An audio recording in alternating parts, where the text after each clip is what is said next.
It's great for beginners, but also for B1 and B2 levels who want to improve their speaking at the same time.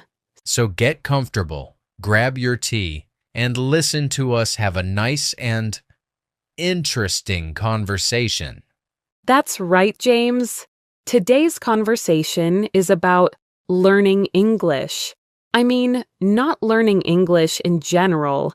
I'm actually going to share my own English learning journey, how I learn English, and what I think really helps in the process. All right, so Anna, why did you want to learn English? Well, for me, there are two main reasons.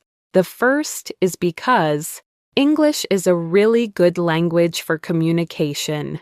It is used all over the world. That's so true. I mean, you can go to so many countries and still be able to talk to people. Yeah, you can travel, you can make new friends, and you can connect with people no matter where they are from. I love that. And what's your second reason? My second reason is more personal. You know that my dream was to be a teacher. I really, really love to teach and to help people. And I wanted to teach English. It is the language that I love, and I wanted to help other people learn it. It's a dream job for me. That is such a beautiful reason. So, when did you start learning English? Let me think. I started learning when I was in high school. I think I was around 15 or 16 years old. Was it easy when you first started? Oh no, not at all. In the beginning, it was really hard.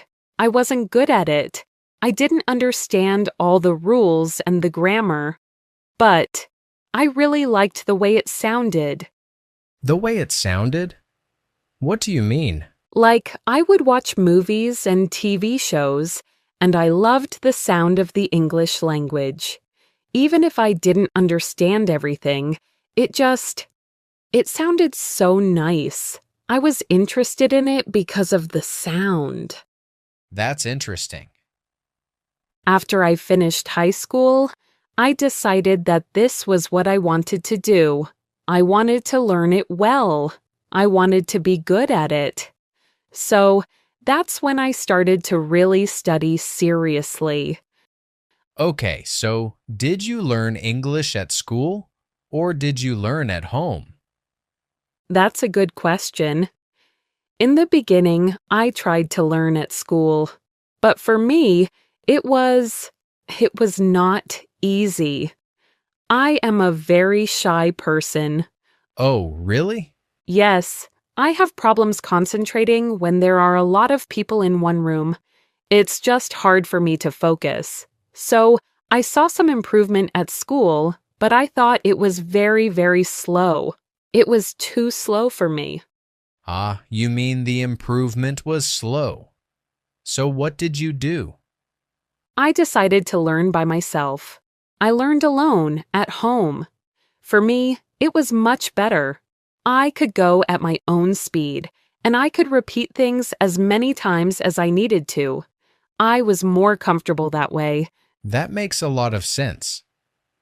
So, you chose a way that was better for you. But how did you learn English alone? How do you do it?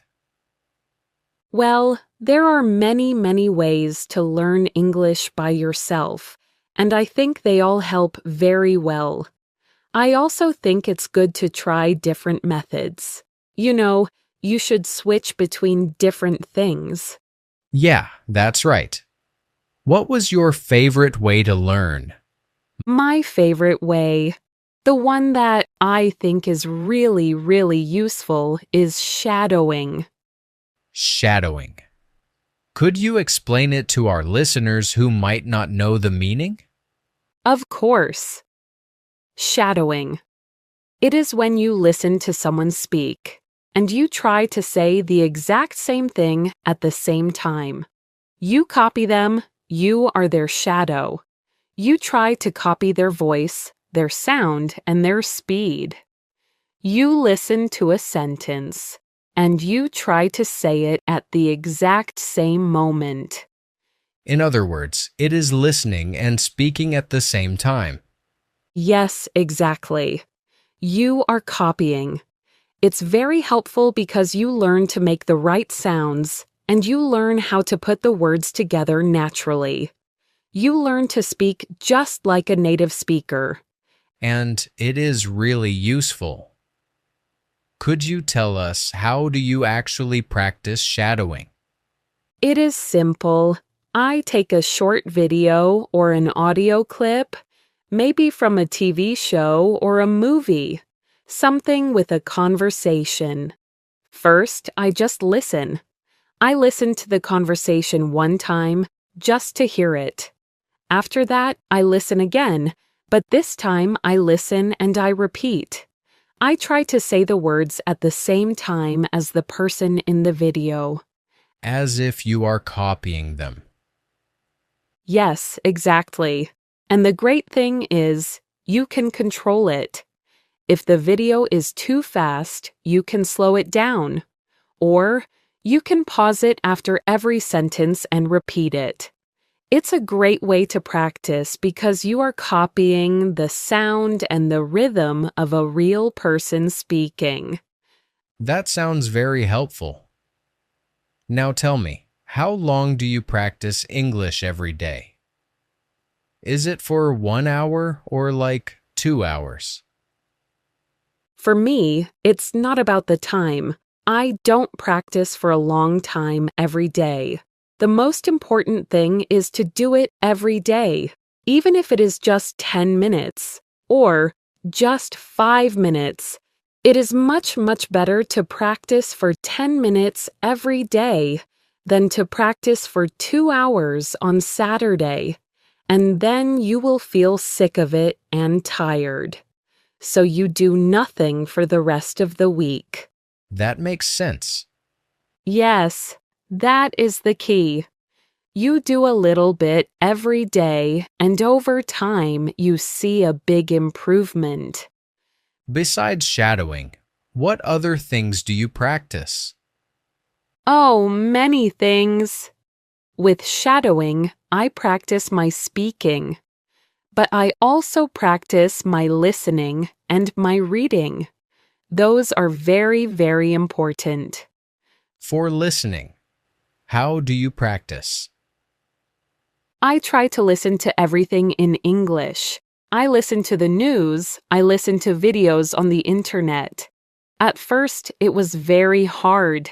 Everything was too fast, and some accents were difficult to understand.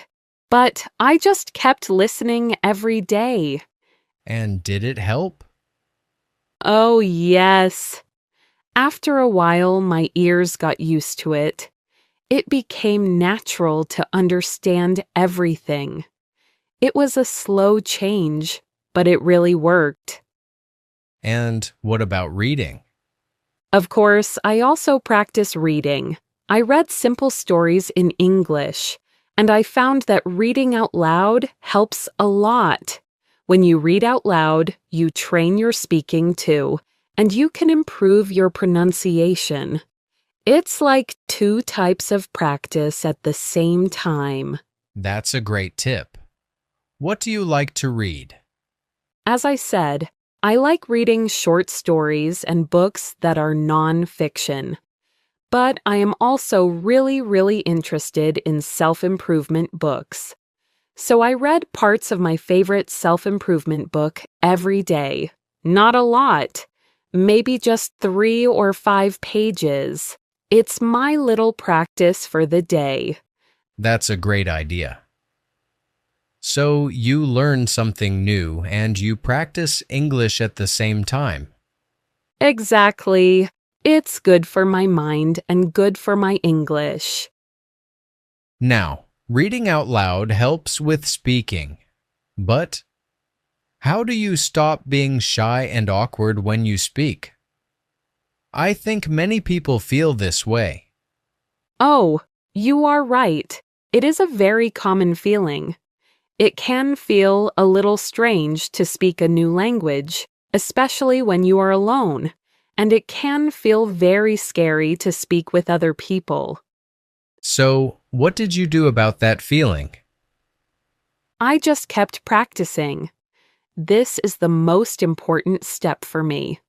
When you are by yourself, you have to keep in mind that there is no pressure. Nobody is listening to you. You can make a mistake, and it is okay. You can try to say the same word 50 times if you need to. It's like a safe space for yourself, right? Yes, exactly. A safe place for myself. When you practice alone, you become more comfortable with your own voice. You build confidence. After you feel more comfortable speaking by yourself, then you can try to talk with one other person, maybe a close friend. You start with small steps. You don't have to talk with many people at the same time. You start small, and your confidence grows. It's a slow process, but it works. So, you said you practice listening, reading, and speaking. But you don't practice writing? Oh, of course I practice writing too. You really need to practice all 4 skills to learn and improve a language. Right? So, how do you practice writing? I find that the simplest way to do it is journaling. I just write down my thoughts or my struggles or just anything that comes to my mind. It helps a lot. But do you always write in a notebook? Honestly, I am a little shy to take my journal and write in public. So, when I'm out or with people, I just use my phone to write my thoughts. Then, when I get back home and I have time, I can write them back into my notebook if I want to. That's smart. So you can still practice even when you're outside. Yes, it makes it very easy to practice every day. Now, Anna, what keeps you or what kept you motivated to learn English? That's actually a very good question. For me, what keeps me motivated is a little complicated. I am very proud of myself that I got to this level. I'm happy with my progress, but at the same time, I always think I can do more. I can push myself more and do better. So, you're proud, but you're not finished? Exactly. And what keeps me really, really motivated is seeing people who are better than me. You mean other people who speak English very well? Yes, I see them and it doesn't make me jealous. Not at all. It makes me feel inspired. I think to myself, that person did it. They can speak English so well, so I can too. It gives me the energy to keep going. It sounds like you use their success as inspiration to build your own. Yes, it shows me that it is possible. And that is the best motivation. This is actually really inspiring. So, we've talked about a lot of things today. If you had to give just one easy tip to our learners, what would it be? If I can only give one tip, it is this: consistency. It is the most important thing. Could you explain for them consistency? Sure. We talked about this earlier. It simply means you do something every day. Even if it is just a little bit. It is much, much better to practice for 5 or 10 minutes every single day than to be hard on yourself and practice for 3 or 5 hours, only on one day. So that you don't get tired and you don't lose your motivation. Exactly. When you do it every day, it becomes a habit. and you don't feel tired. You just keep going. It is the easiest way to learn and to keep your motivation. And that's all for today. Thank you for listening and for letting us be a part of your English learning journey. We really appreciate it. We do. Now, we have a question for you from today's episode. What is one easy thing you do to practice English every day? You can share your answer with us. We love to hear from you. And if you enjoyed this conversation, subscribe for more English listening and speaking practice, daily conversations, and so much more. Keep practicing, keep improving, and take care, everyone. This is English in Comfort, the place where you can learn English while you relax, lie down, or even while you sleep. No pressure, no stress, just natural English and interesting topics. So today, we are going to talk about ways to express your emotions and feelings better in English. We'll share phrases and expressions to help your English sound more natural and fluent. That's right. So get comfortable, grab your tea, and let's get started. Okay, let's start with the happy feeling. How do we express happiness? We talked about the word thrilled earlier. Right, thrilled. It's a very strong, happy feeling, like you're so excited you could jump. For example, I am thrilled to go on vacation. Or, I am thrilled that I got a new job. It's a big, happy emotion. Okay, now what about a more calm, everyday happy? We have the word glad. Glad. This is a simple, nice word that we use all the time. For example, I am so glad to see you. Or you can say, I'm glad you came to the party. Yeah. Or even if you are just happy about something simple. I'm glad the sun is out today. Now, what about when the feeling of being happy is a little more formal? We have the word delighted. Delighted. This means you are very happy, especially when you are meeting someone or receiving something nice. Like, it was a pleasure to meet you. I was delighted to see you again. Or if you open a present you love, you can say, I am delighted with this gift. It's a very polite, happy feeling. We also have the word pleased. That's right, pleased. This means you are happy with a result or with someone's actions, like you are satisfied. For example, a teacher would say, I am pleased with your progress. Or a boss can say, I am pleased with your work on this project.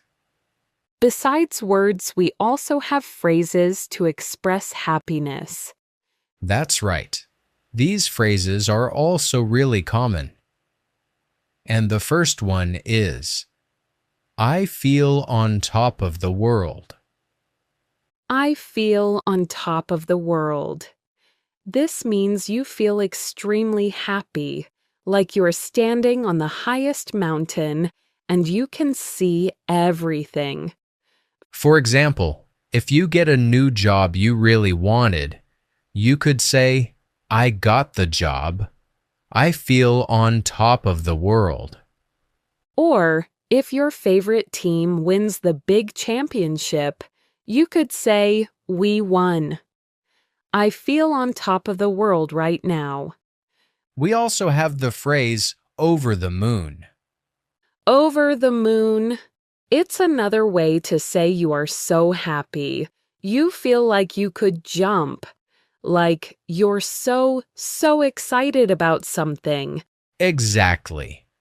Like, my best friend is getting married. I am over the moon. Or if you are planning a trip to a new country you have always wanted to visit, you could say, I am over the moon about this trip. Then we have the phrase, that made my day. That made my day. You can use this when something small and good happens to you. It makes all the good things that happen to you feel so much better. Like, if a friend gives you a surprise gift, you can say, "Oh, thank you. That made my day." It doesn't have to be something big. Maybe someone gives you a compliment on your shirt. You can say, thank you. That made my day. It just means it was a very nice moment that made your day feel good. And we also have another very simple but strong phrase. It is, I couldn't be happier. I couldn't be happier. This means you are so happy that it is not possible to be more happy. You are at your happiest point. Right? Like, you are with your family, eating your favorite food on a sunny day. You could say, this feels great. I couldn't be happier. So, James, we talked a lot about feeling happy. But what about the opposite? What if we feel sad? That's a very common feeling too. And one simple word for that is upset. Upset. This is a simple word to say you feel a little sad or angry about something that happened. For example, if your friend can't come to your party, you might feel upset. Yeah. It's usually for a specific reason.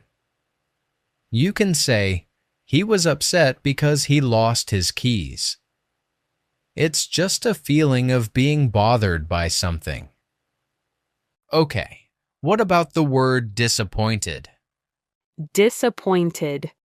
This is when you are sad because something was not as good as you thought it would be. For example, the movie was not good. I was so disappointed. Or, I thought I would get a new job, but I didn't. I'm very disappointed. Now, what about a general feeling of sadness? Like when you feel low, not because of a situation, but in general? We can say we feel down. It's a very common way to say you are sad without a specific reason. I just feel a little down today. Yeah. It's a calm feeling of sadness, like your energy is low. You don't have to be crying, you just feel down. We also have a very similar word, blue. Blue. We often say we feel blue to say we are sad, like he has been feeling blue all week. It's just a simple way to say you're not happy. Now, what about phrases that also means feeling sad? Well, the first one is, I feel off today. I feel off today. This is a simple phrase that means you don't feel normal or good. Maybe you feel a little sad, a little tired, or a little sick. You are just not at your best. Yeah. You can use it when someone asks you, how are you? You can say, I feel a little off today. It's a general, easy way to say you're not well. The next phrase is, I'm having a hard time. I'm having a hard time.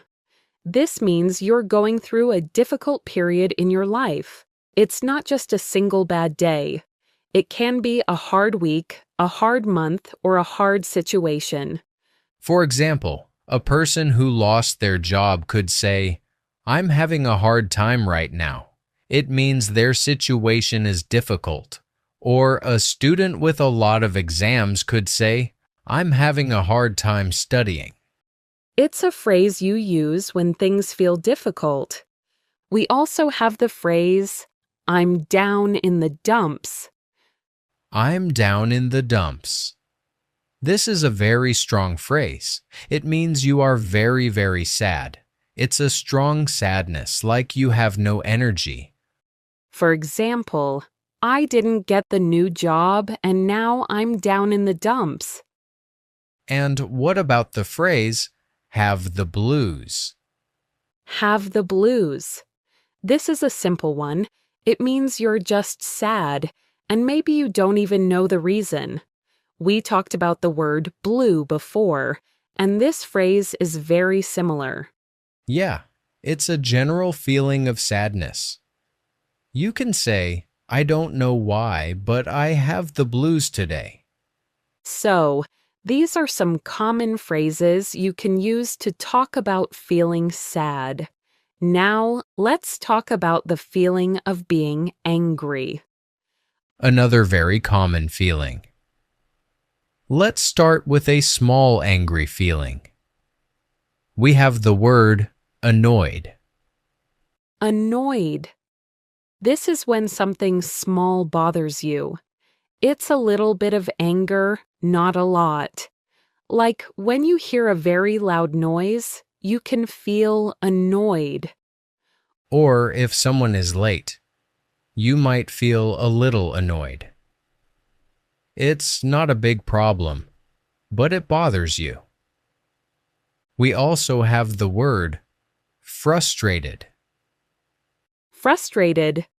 This is when you are angry because you can't do something. You try and try, but it doesn't work. For example, if you are trying to open a jar and you can't, you might feel very frustrated. Or a student who studies very hard but gets a bad grade can feel frustrated. What about a very, very strong angry feeling?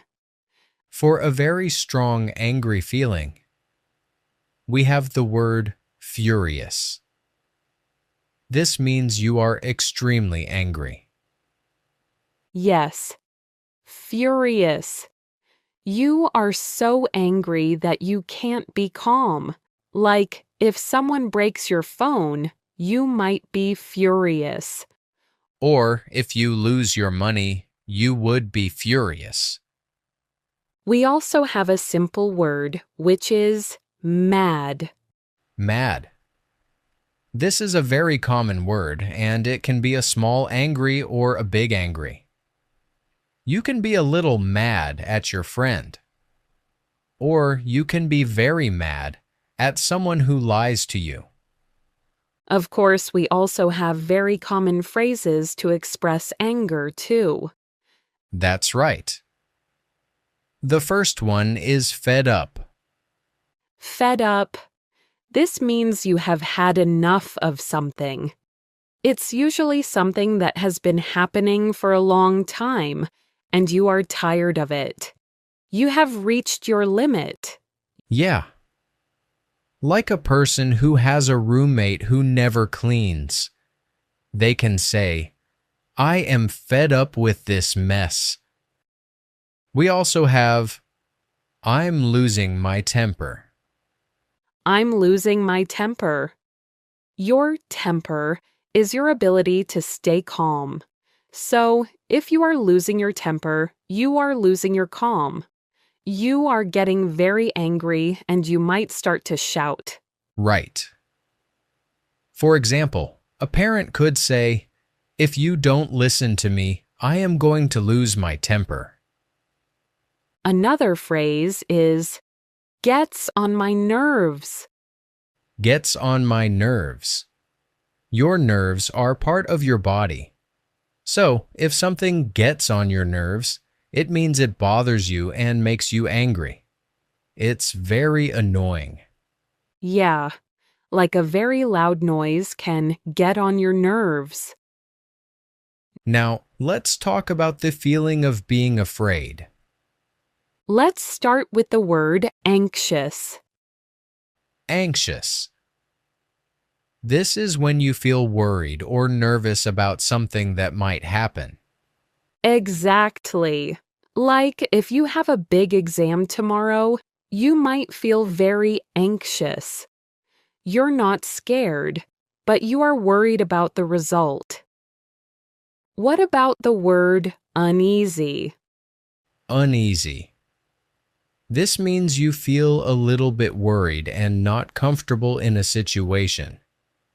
It's a feeling of not being relaxed.